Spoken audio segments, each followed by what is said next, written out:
Hi, I'm Gino Joubert, and I would like to take you today, and we're going to go on a little journey. I'm going to tell you a little bit about not just the song Time for a Change.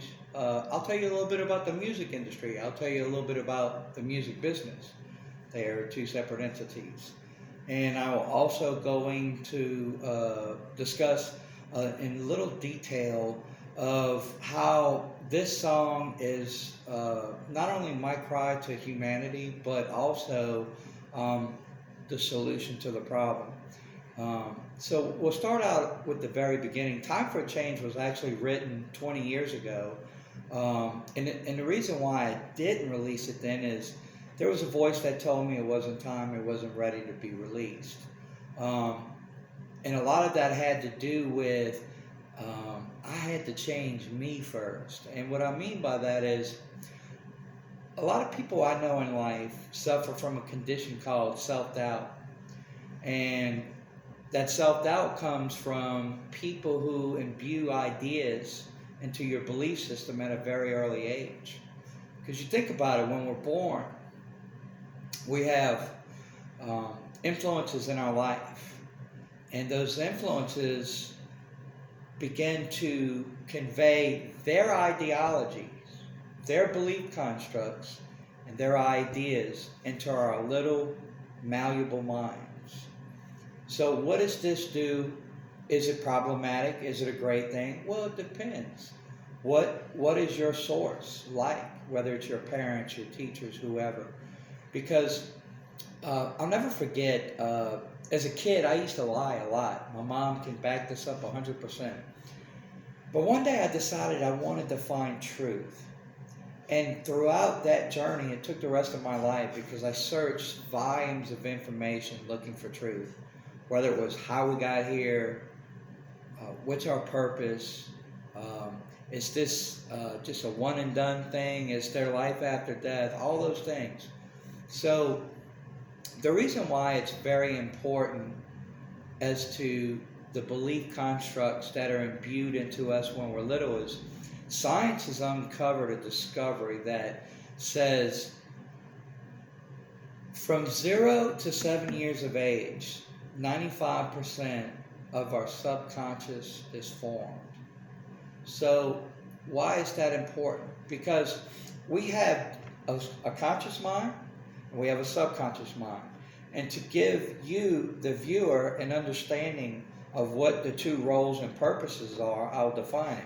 So the conscious mind is your mind that, for example, you're driving down the road, you have no distractions, and you're intently focused on getting to your destination. So you're very keen of everything that's happening around you. Now, some people are so distracted that they're not even really paying attention. And when they get home, they're like, how did I get here? I wasn't even really paying attention. Your subconscious mind took over, and your subconscious guided you home, while your conscious mind was focused on whatever distractions that you gave your attention to. So why did Time for a Change take 20 years to drop? Well, I had to go through a process of changing my beliefs. All those belief systems that were imbued upon me from anybody that was influential in my life, especially from the years of 0, being in the womb, to 7 years of age, I took and began to consume more information to show how I could basically rewrite my own program. So, for example, if a kid is reared in an environment where he is told or she is told that they're going to do nothing but great things in their life, they begin to believe that. And once they begin to believe that, they begin to see a manifestation of that belief through the circumstances around them. I'll give you a case in point. How many people do you know that may own a business and they're not the smartest people in the world? How many people that you know that not only do they own a business, but it's very successful, and you wonder, now how did they get in that position? Because I know I'm smarter than that person. Well, a lot of it had to do with what was your environment as you was growing up. what began to be the engine driving you, the individual, throughout your lifetime. So when you analyze that from the other side of the spectrum, you have the kid who grew up in an environment where instead of receiving positive reinforcement, that person received negative words, negative actions, and began to believe that. So now you have two people, one going on a positive path, one going on a negative path. All right? So in my circumstance and situation, I had to rewrite the program because I was told I wasn't good enough, and I began to believe that. And so, if you look back, we've been given examples, whether it's Dr. Bruce Lipton, whether it's Michael Jackson even, look at the man in the mirror. So change begins at home. It begins right here first. If you don't like your life, and you keep doing the same thing over and over, you will never like your life. Why? Because you haven't made a change. So how do we change the world? It all begins right here. So if you change you, and she or he changes themselves, we begin to be the change that we wish to see in the world. So when I began studying and seeking truth, a lot of my belief systems were shattered. And that is crazy for me, because when I look back in hindsight, it wasn't until those belief systems and constructs, which were basically forced upon me, and you and everybody else, it took that to happen for me to begin to stop turning those wheels that were already put in place in motion, and then begin to redirect my wheels of beliefs into the opposite direction. So if you look at the condition of the world today, you could ask any 10 random people to look at an event, any event, it doesn't matter, and to give you their perception of what they just witnessed. You will never get 10 identical answers. Why? Because we all have a different filter of perception. That perception is also each individual person's reality. So the next thing you have to look at is when I finally got to a point 20 years later where I had rewritten my program, I then began to experience different outcomes in my life. I was no longer a victim. I was accountable for my actions. I was no longer blaming stuff that I had no control over, and I began finding solutions. So these are just a couple examples of how we can make the world a better place. But don't forget, it takes self-accountability first. But when you begin to experience these changes, as you change your thoughts, which have a big impetus of what creates your belief system, then you can see and experience and feel and witness the manifestation of how changing your thoughts can change your outcome. So back to time for a change. This is something that I never knew how to convey for the longest time, what I'm sharing with you today. But it's all come together full circle because through time and experience and making a conscious effort to provide a solution rather than just complain about the problem. If you go on social media, how quickly do people jump on board on anything? It could be good, bad, or indifferent. And what happens is this repeated cycle has not just been something that's happened over the past 50 years. It's been going on for thousands of years.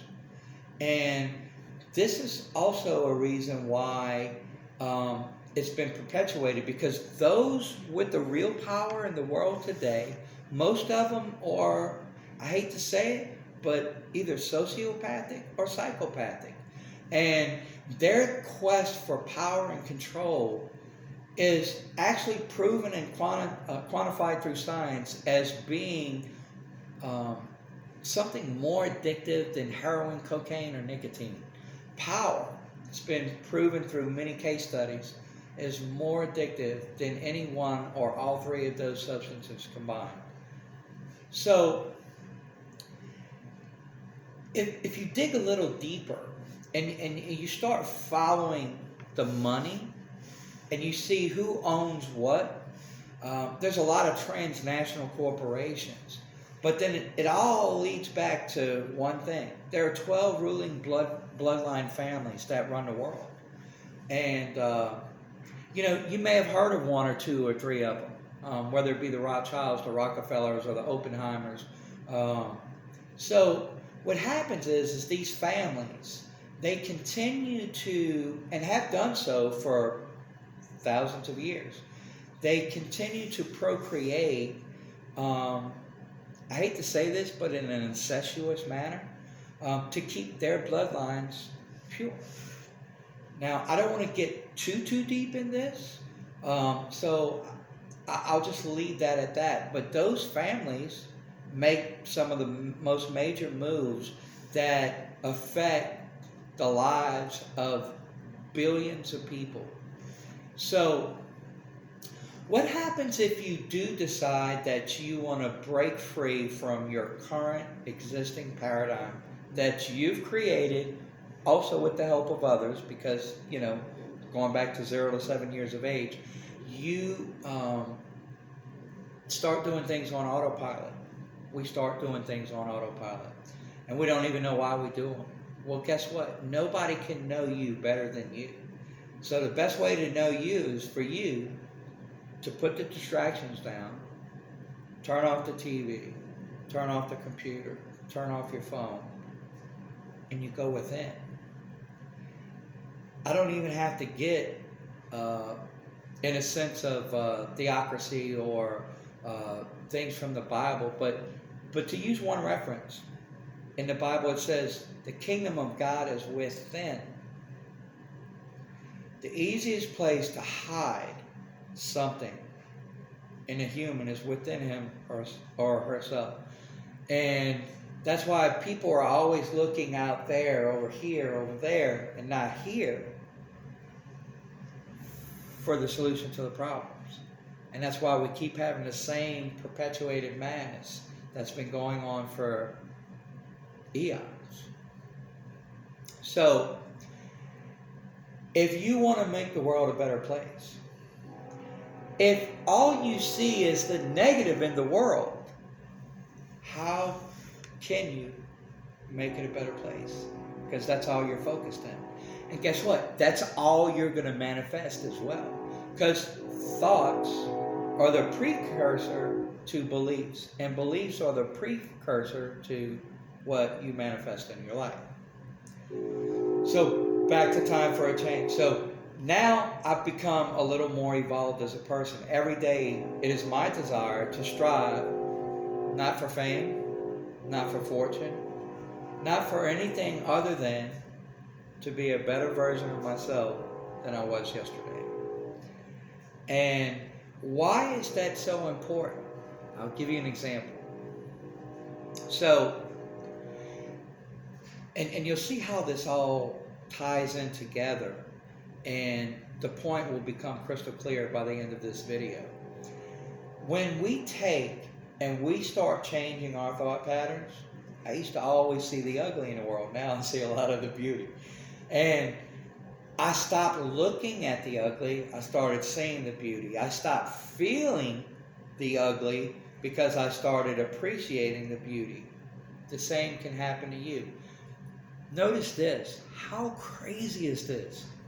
If you were to take, and you would take 100 negative people, and they always talking with each other about how this is messed up, that's messed up, my life is messed up, this is wrong, that's wrong.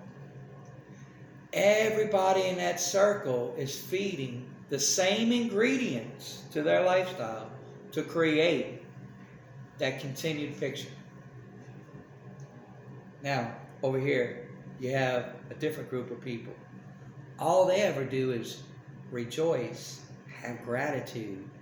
They're thankful for what they have, even if it's next to nothing. And you know what? They're some of the most beautiful people on this earth.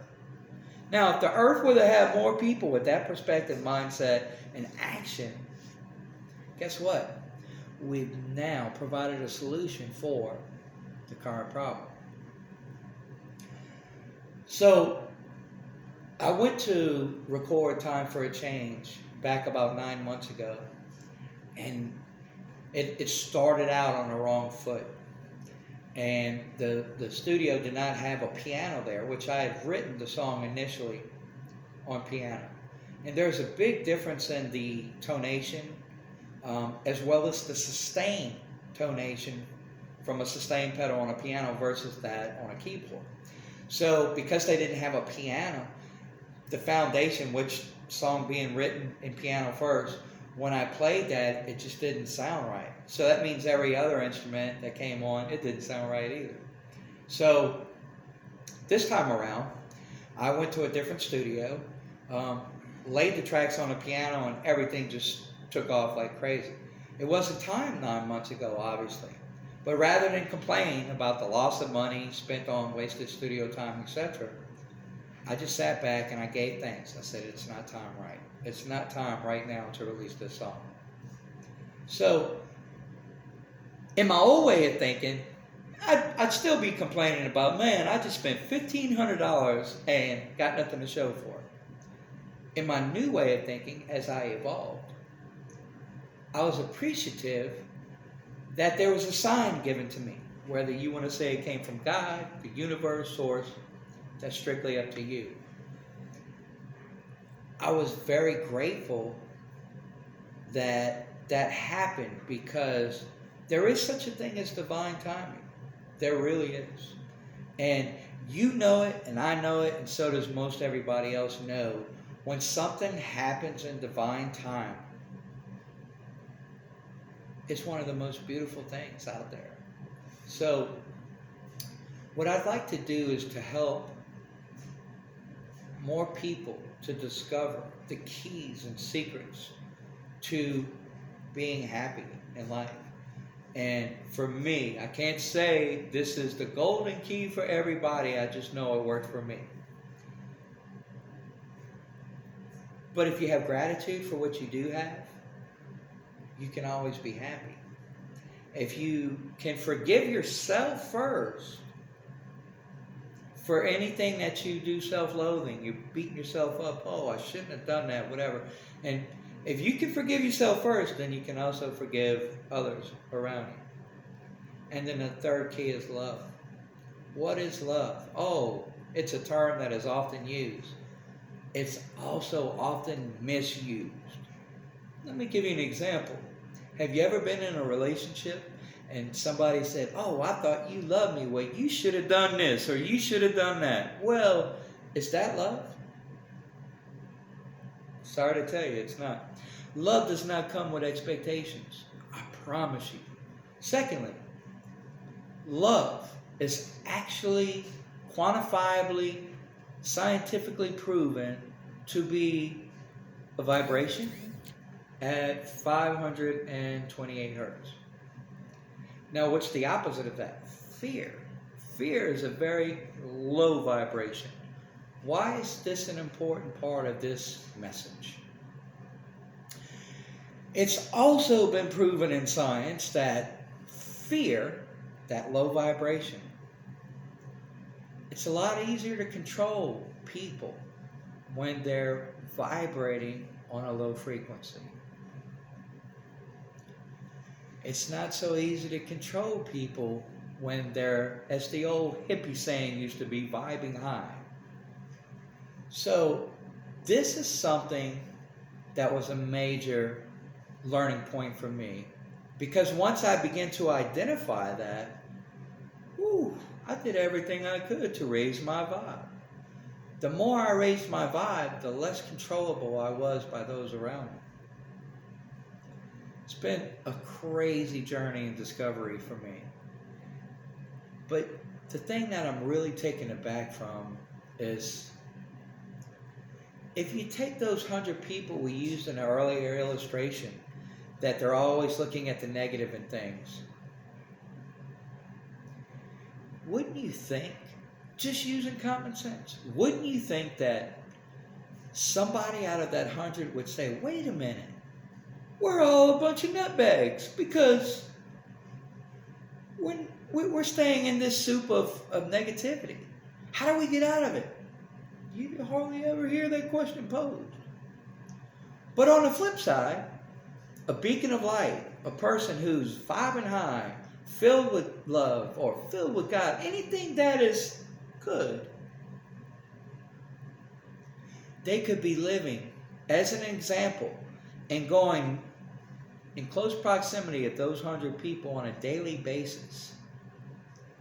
And the shocking part is, not one time will anybody in that group go to that person and say, what is your secret to happiness? That blows my mind. So, when you take and you start changing your thought patterns and your beliefs, you begin to change the outcome in your life. Now, if you do that, and she does that, he does that, then guess what? We've changed the world. So, let me cover one other aspect in this video. And if you like it, please share it. Please leave a comment.